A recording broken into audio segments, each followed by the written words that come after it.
everybody, and welcome back. So it's late at night and I'm trying to get one more video done, and I love the requests that are coming in, but this one's going to cover the throws of your control surfaces, the servos, the mechanical linkage, and everything that kind of operates them. Now, I have done a video like this about a year ago or so, but I'm going to try to dive a little bit deeper into the setup of your airplane, okay? So let's get this boat out of the harbor. So basically, when we think of setting up our aircraft, we only have so many places to go to get that information. So if it's an ARF or it's a kit, normally if it's a plan that you're scratch building off of, the designer or the manufacturer will tell you what your elevator throw, your aileron throws, and your rudder throw is supposed to be. Now, I get a little bit sensitive to people giving information that's not very accurate. And I try to always be very pleasant to people and very understanding. But I don't know how many people I've helped when they were led completely down the wrong path with how to set up their aircraft. And this comes from a couple of things. All aircraft are a little bit different. I have seen airplanes where I want as much aileron as I can possibly get. I can get as much rudder as I can get. But elevators are where controls are pitch. And you don't want that to be sometimes too sensitive, because when you're landing, you want to be able to really tweak it. And I'll talk later on about exponential and dual rates and all that stuff. But if you have an airplane with a very small elevator, you might want 35 or 40 degrees of travel. Now, in my experimentation, anything past 60, I think the surface starts to stall. It quits moving the air in the right direction. Some of my 3D pals have gone up to like 80 degrees, and they say they can't see a difference between 60 and 80 degrees of throw on their 3D stuff, like when they hover and stuff. So, and I'm just talking about things that I've kind of done myself, or my friends and I have interacted with. Okay, I'm not doing Google searches on this. But when you think about the throws you have to think about your style of flying, the type of aircraft it is. If it's aerobatic, you're probably going to want some big throws. But you also want the plane to be docile when you're taking off and landing, okay? So what I'm going to do is I'm going to take you through some illustrations. I'm going to take you through some simulations that I'm going to open up with my Fusion 360 and try to lead us through both how the servo works, how the control arm works, how the linkage works, how the torque of the servo is translated to the elevator. And we're going to talk mainly about the elevator today, or tonight. It's almost 11. So the thing that's important is, like I said, the aileron's going to have a lot of throw, and the rudder. And if it's a tail dragger, you want a lot of throw. I have 40 degrees on most of mine, as long as it doesn't impact the elevators. Okay, a few I might have 45 degrees on. Actually, my little aerobatic biplane, I think, is at 45 degrees. But back in around 1999 or 2000, I had a pal reach out to me and said, hey, I got this Cessna done. I want you to test it. And it was a Cessna 175. And when I went out to the club, we checked the whole plane out, thoroughly went over everything. It was a beautiful plane. And this friend of mine is still around. He won't mind me telling this story. He was a very good pilot. He had Astro Hog and some pattern planes, and he was a good pilot. And when we fired up the radio and I moved the elevator went up 50 degrees and down about 45. And I said to him, I said, why so much elevator? And he goes, well, another guy that had a Cessna said that's how much he had. And I said, well, does that make any sense? He goes, well, that's the reason, Dag, I wanted you to look at the airplane. I don't think that's right. And I said, let's set it at 30. 30 up, 30 down, or maybe 35. Because my starting point was always 35 degrees up, 35 degrees down on the elevator, okay? Sometimes it might only be 20 degrees down. Now, something I want to explain, if you've never flown a full-scale airplane, okay, there's some things that you may not realize. And I've only flown Cherokees, the Warrior, the Archers, the Dakota, Flew a Cessna 175 straight tail with a Continental engine. So, and I haven't flown full scale in years, and one reason I'm building my ultralight. But you never feel the yoke in a full scale airplane hit the stops unless you're doing slow flight trying to do a power off stall, and you got the yoke all the way back and the plane's buffeting and you feel it really getting ready to stall. Only then might you feel it hit the stop. Okay? Now, if you're taxiing around on the runway and you're in a tail dragger, yeah, you're going to have the elevator all the way back and you'll feel the stop. But I'm talking about in normal flying, you're very rarely ever going to feel it hit the forward stop. Even when I would do like a power on or power off stall to break the stall, I'm never just cramming the yoke all the way until it hits the stop. So imagine your radio control airplane hitting all the way up and down elevator, you're hitting your stops, okay? So when we fly model, and I'm not talking about aerobatics, I'm talking about general aviation and warbirds right now, okay?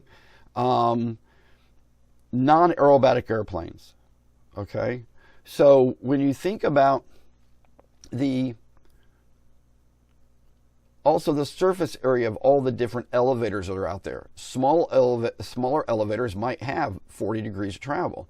A big elevator might only have 30 to get the same type of resultant maneuver out of the airplane. Before I dive in too deep, I want to talk about my awesome sponsor, RTL Fasteners. Really cool company, bolts, nuts, blind nuts, wood screws of every kind. If you go to their website and buy more than $50 a product and use a top secret code called DA30, you will get up to 30% off your order. So $50 orders. I'm going to shut my phone off. For some reason, I'm getting emails at 11 o'clock at night. So that's really weird. And I don't edit and cut all this out, and I don't have a teleprompter, everybody. I just do this from the fly. So RTL Fasteners, awesome company. Use code DA30. You'll get 30% off if you spend more than $50 there. So, buddy of mine, I don't know, it was a yellow aircraft. I can't remember. Somebody used to make a really cool FW190, and this was back in the 90s also. That plane has a pretty small elevator, and my buddy had his going 40 up and 30 down, and the plane flew awesome. So I want you to understand that I've probably had a dozen people in my life have people say, you want to have as much throw as you can get out of those control surfaces. And that's BS. That's not right. You don't want as much throw as you can get out of them, okay? Today with like a high-tech servo, you can go into the servo programmer and make that servo move 180 degrees. You could, in theory, have like, with linkage, you probably could get 85 up and 85 degrees down. And on a general aviation and a warbird, you don't need that. So one of my pet peeves, and the only way I know to say this, and we've all met the person, they sit in a lawn chair at the field, they're older than Abraham Lincoln, they got a warbird there they've never flown, but they want to tell us all how to fly. And those are the kind of people you don't want to listen to. The best place to find out what the throws on an airplane should be, let's say you're building a 60-inch Corsair. Go online and find a 60-inch Corsair ARF, download the owner's manual to it, and look and see what the throws are. Those are going to be good enough for you to have fun and go fly. This is not rocket science. This is model aviation where we're supposed to be having a blast. Don't overcomplicate, don't overthink, okay? So all the information's out there, but if you need just a good starting base, now, if the plane CG is right and the incidences are right, you should only need 30 degrees up, 30 degrees down, maybe 35, maybe 30 down, depending on the size of the elevator. When you look at a P40 tail, big old elevators, big old elevators. I've had 2 or 3 P40s in my life. I had 28 degrees up and 20 degrees down. That's all I ever needed to fly that airplane great. But let's just say, for sake of argument, you wanted to have more travel, but you wanted the plane to be docile. I love exponential, but there's also another way to do it, and that's your dual rates. So on your low rates, have 20 up, 20 down. On your high rates, 35 up, 35 down. Depending on your piloting skills, you might take off with the high rates, get up in the air, put the low rates on, and see if it flies good. Can you take off and land? You got enough to flare? All that. If you got a nose-heavy airplane, 20 degrees up might not be enough to get a good flare. Okay? So use everything that's at your, use everything that you, how do I say this? Many people don't realize radio setup is half of how good your airplane flies. Okay, so, and I know some of you have shared with me, you don't need exponential, and I understand you guys are the greatest pilots in the world, but 99% of my friends use some form of exponential. Most people that don't like it tried it and set it way too high, and the middle felt way too dead. You just want a little bit of expo on most airplanes, okay? But we're going to talk real briefly. Like I said, rudder, if it's a tail dragger, you want probably 40 degrees, 35 degrees. I had an airplane that was a tricycle gear, and I had a servo on the rudder that stripped out at the field. So I took clear packing tape, taped the rudder straight, and I had a steering nose wheel, and I flew the whole weekend and didn't need the rudder. Now my turns weren't coordinated. I don't care. Nobody's in the airplane. No one's going to get sick. I wasn't flying knife edge. I wasn't doing hammerheads. I was just flying the plane. So rudder on a tricycle is not that important. I mean, I've flown airplanes that are 3-channel that didn't have a rudder. Okay, just aileron, elevator, and throttle. So there. Now I'm going to talk a little bit about torque. Now, if you followed me, you know that on the AMA's website, there's the over 55 document, and in that document, there's a whole bunch of really cool math on how to size your servos to your flying surface. Well, luckily, I've got a really smart daughter who's kind of a major in math and college and all that junk, and I don't know, she's going to be a doctor or something, but she helped me create an Excel spreadsheet with all the numbers so that I just put in my the span of my aileron, span of my elevator, the chord of my elevator, how long my arm is on the elevator, on the servo, and it tells me how much torque I need. A lot of you have reached out and said, hey, can I get this calculator? Sure, I'll give it to you, but I have to have an email, folks. Or you go to my Patreon and pay the $5 or $6 and you can download all my other cool stuff. But if you're too scared to give me an email to send this to you, don't keep bothering me and asking me for it. Well, I don't use the word bother. You're not bothering me. But a lot of people have asked for this calculator, and I'm like, here's my email. And I actually put it on my YouTube sometimes, and then I hear nothing from them. So I give this away free. It's a really cool tool. Keep in mind your mileage might vary a little bit, but I think it's pretty freaking close. So now let's talk about how I'm going to show you how some of this stuff works. And let me press another cool button here. Okay, so in this illustration right here, which I've actually got the wrong one up. Okay, here we go. So in this, actually this simulation that we're going to do right here, you're looking at a servo that has a servo arm the same length as a control arm that's on the elevator. And basically what happens is, and it's not exact, everybody, okay? It's not down to the millimeter or the tenth, down to the 100th of the millimeter. But basically, if the arm moves 30 degrees, the flying surface is going to move about 30 degrees, okay, if you've got them exactly right, okay?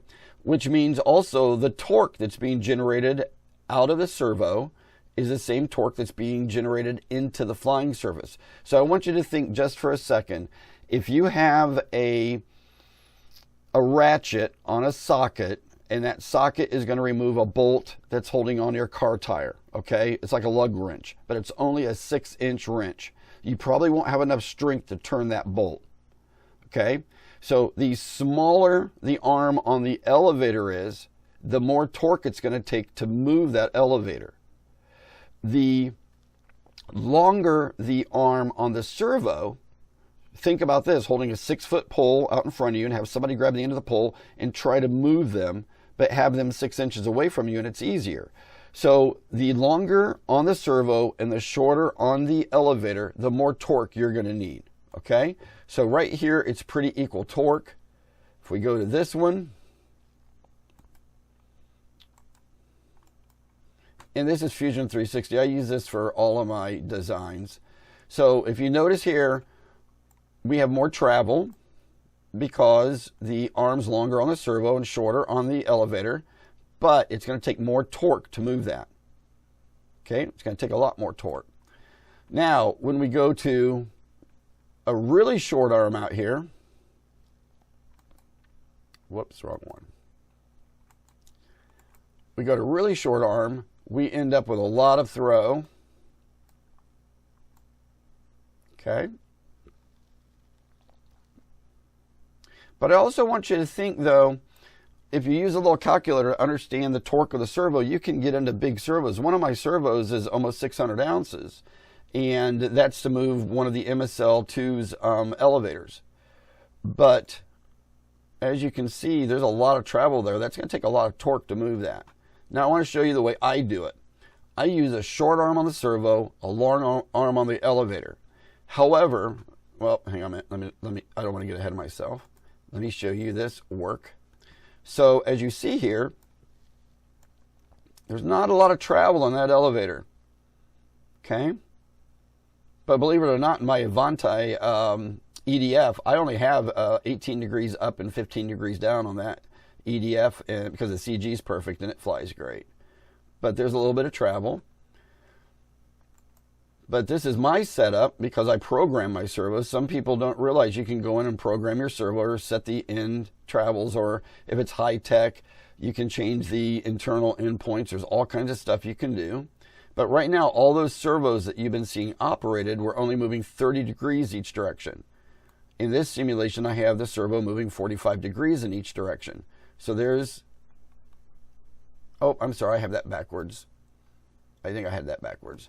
So this is the 30 degree. And unless I open the same one twice, hang on a minute, let me make sure I open this up right. No, that's 30. Did I open the same one twice? Huh, I thought that I had adjusted the, maybe I opened the wrong one here. No, that's 30. Well, we can change that pretty easy. So I had changed the servo to 45. I'm sorry about this little snafu. So what I do is, uh-oh, I screwed something up. Oh, well, I'm going to show you just one side of it. So there's the 45. How did I do that? Click that, hit 45. There we go. So I've got 45 up, 45 down.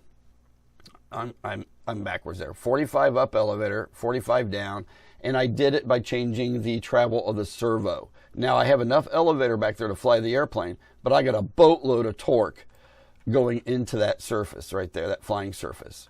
So that's how I set up my airplanes. I use the smallest possible arm on the servo and set the servo at its maximum travel, and then I start to adjust the elevator horn to the longest length I can and still have the 30 or 35 or 28 degrees of travel I need. And it takes a little while to figure all that out, but that's how I do it. I do want to show you, though, how servos are kind of backwards for the way that the control stick works on our airplane. So basically what I'm saying here, and I know I might be confusing you, I apologize. So basically we want the servo to be least sensitive in the middle. And that's not the way servos are. Servos are much more sensitive in the middle, because if you look at this little red dot here and look at the little red dot over on the right, as I move this, they stay basically one for one until I start to get out to here, and now they're not anywhere near the same travel. And then when I get out here, the arm's moving a lot, but the illustration on the right is barely moving. It's not even moving one color there, and I'm moving 3 colors on the left, little dots. And it might be hard to see on your screen. But this means that when we go to land, we're much more sensitive in the middle where we want it to be least sensitive. That's the reason exponential is so important on model aircraft. I know some of you don't like to use it, but if you put in just a little bit, 5 or 10% expo, and just slow this down a little bit or make it a little less sensitive, your airplane will fly a lot better. And then lastly, when we talk about linkages, this is a flap I designed for my B-36, and this took forever to get the geometry right. But essentially what we're looking at here is this servo, because of all this linkage and everything, is designed to get this flap to move. Now, if this arm over here was really short, and I should have done this for the illustration, and I set the servo to move 180 degrees, which high-tech servos, some of the digital ones, can be set to go 180 degrees. What that does for flaps, it means when your flaps up, the servo's at the dead spot, which means there's no load. It's a zero load on the servo. And when the servo's all the way down, the opposite 180 degrees, it locks in the other direction and makes sure that the servo has no load. So if your flaps are up, there's no buzzing of the servos. If your flaps are at full down, there's no buzzing of the servos by having the arm move 180 degrees. And I can't show that in this illustration because my arm's too long right there. But hopefully, everybody, this made sense. I didn't confuse y'all too much. And I know I get real wordy in this stuff, but I have such a huge passion for people being able to just fly airplanes and have fun. Okay, model aircraft is to have fun. I know a lot of people want to sit inside the simulators and computers and all of that. Well, I shouldn't say simulators. I don't mean the flying simulators. But I'm talking about so many people want to sit in these design simulators and all this stuff and design their airplane down to the nth. Just build it and have fun. Okay, and when it comes to flying surfaces, up and down 35 degrees, if the CG's right, incidences are right, the plane's built straight, is a great starting point, 35 up and 35 down. If it's truly a Cessna or a Cub, 30 up and down is plenty. Rudder, like I said, you want as much as you can get, up to 45 degrees. Ailerons, you want pretty much as much as you can get, up to 40 degrees. I wouldn't go past 40 on the ailerons. Okay, so I hope this helps you all, because I'm serious. I'd say at least 3 times a month somebody calls me up and says, hey, what should the throws be on my airplane? First thing I say is, what does the owner manual say? Okay, if it's an ARF, it's going to tell you. If it's a kit, it's going to say. If you're scratch building, most of the time on the drawings, it will show the throws. And then if you don't know, look at what type of airplane it is. If it's a 60-inch P40, if it's a 60-inch Corsair, go find an ARF of the same size and look at where the CG is, and then look at what the throws are. And that should be a good starting point. But the most important thing is to have fun. And be careful who you listen to. There's so many, and honestly, there are so many people that think there's experts in this, and they're horrible pilots, they're horrible flyers. They really don't know what they're talking about. So here's a suggestion. When you're at the flying field, look for the person that's got a kind of a complex airplane. They fly safe, they fly good. They're probably not a big talker, they might be a little bit more quiet. Go up and say, hey, can I spend 5 minutes with you and talk about your airplane? 99.9% of the people are going to go, sure, what do you want to know? Okay. I pulled into a flying field one time with my Byron Kristen Eagle. This is back in like 1999 or 98. Got it out because a person had invited me to fly there, and the guy walked up and goes, are you a club member?